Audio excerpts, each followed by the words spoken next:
నమస్తే అండి, welcome to try mom's kitchen.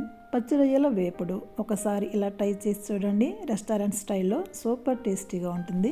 చాలా సింపుల్గా తయారు చేసుకున్న ఈ రొయ్యల వేపుడు బిర్యానీలోకి అయితే టేస్ట్ అదిరిపోతుంది.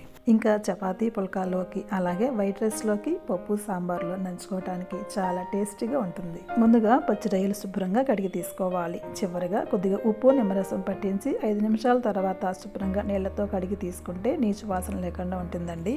అలా నీచు వాసన లేకుండా శుభ్రంగా కడిగిన పచ్చి రొయ్యలు ఒక బౌల్లో తీసుకొని 1/2 టీ స్పూన్ చొప్పున పసుపు, ఉప్పు, 1/2 స్పూన్ అల్లం వెల్లుల్లి పేస్టు, 1 టీ స్పూన్ కారం, అరచక్క నిమ్మరసం వేసి బాగా కలపండి. ఇక్కడ నేను 1/2 కేజీ రొయ్యలతో చేస్తున్నానండి. ఉప్పు కారం వేసి బాగా కలిపాక మూత పెట్టి 10 నిమిషాల పాటు పక్కన ఉంచండి. ఇప్పుడు మసాలా రెడీ చేసుకుందామండి. 1 టేబుల్ స్పూన్ ధనియాలు, 1 టీ స్పూన్ నువ్వులు, 4 లవంగాలు, చిన్న దాల్చిన చెక్క ముక్క, 3 యాలకులు, చిన్న జాపత్రి రెమ్మ, 1/2 టీ స్పూన్ మిరియాలు. మీ కారానికి సరిపడా 8 నుంచి 10 వరకు ఎండుమిర్చి తీసుకోండి. ఇప్పుడు వీటిని స్టవ్ ఆన్ చేసి కడాయిలో వేసుకొని ఫ్రై చేయండి. మీడియం ఫ్లేమ్లో పెట్టుకొని నువ్వులు కాస్త రంగు మారేంత వరకు కలుపుకుంటూ వేయించి స్టవ్ ఆఫ్ చేసి చల్లారనివ్వండి. చల్లారాక మిక్సీ జార్లో వేసుకొని మెత్తగా పొడి చేయండి. ఇప్పుడు కూరకి సరిపడా ప్యాన్ పెట్టుకొని 4 టేబుల్ స్పూన్ల నూనె వేడవ్వనివ్వండి. నూనె వేడయ్యాక ఒక పెద్ద సైజు ఉల్లిపాయ ఇలా సన్నగా పొడవుగా కట్ చేసి వేయించండి. ఉల్లిపాయ ముక్కలు ఎర్రగా అయ్యేంత వరకు వేయించాలండి. అలా ఎర్రగా రంగు మారాక వేరే గిన్నెలోకి తీసుకొని ఉల్లిపాయ ముక్కలను చల్లారనివ్వండి. మనం గ్రైండ్ చేసి రెడీగా పెట్టుకున్న మసాలా పొడిలో ఈ వేయించిన ఉల్లిపాయలను కూడా వేసి ఇంకొకసారి మెత్తగా అయ్యేంత వరకు గ్రైండ్ చేయండి. ఇప్పుడు మనం ఉల్లిపాయ ముక్కలు వేయించిన ప్యాన్లోనే కూరని ప్రిపేర్ చేసుకుందాం. ఒకవేళ నూనె సరిపోదనిపిస్తే ఇంకొంచెం వేసుకోండి.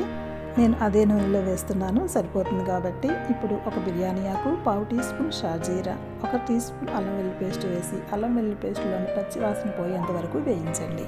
అందులోనే గుప్పెడి కరివేపాకు, మనం ఉప్పు కారం కలిపి పెట్టుకున్న పచ్చి రొయ్యలు కూడా వేసి బాగా కలుపుకుంటూ వేయించండి. 5 నిమిషాల పాటు హై ఫ్లేమ్లో పెట్టుకొని అలా కలుపుకుంటూ వేయించాక మూత పెట్టి మీడియం ఫ్లేమ్లో పెట్టి మగ్గించండి. మధ్య మధ్యలో మూత తీసి కలుపుకుంటూ మూత పెట్టి ఉడికించండి. ఈ పచ్చి రొయ్యలకి మనం వేరేగా నీళ్లు వేయక్కర్లేదండి, అందులో నుంచి వచ్చే నీరే సరిపోతుంది. ఇదిగోండి, నీరంతా ఎగిరిపోయింది, నూనె పైకి తేలింది. ఇప్పుడు గ్రైండ్ చేసి పెట్టుకున్న మసాలా పొడిని 3-4 పచ్చిమిర్చి నిలువుగా కట్ చేసి వేయండి. అందులోనే రుచికి సరిపడా ఉప్పు కూడా వేసి బాగా కలపండి. ఈ రొయ్యల వేపుడు అడుగంటిపోకుండా ఉప్పు కారం రొయ్యలకు చక్కగా పట్టాలంటే 1/2 కప్పు నీళ్లు వేసి బాగా కలపండి. ఇప్పుడు మూత పెట్టి లో ఫ్లేమ్లో 5 నిమిషాల పాటు మగ్గించండి.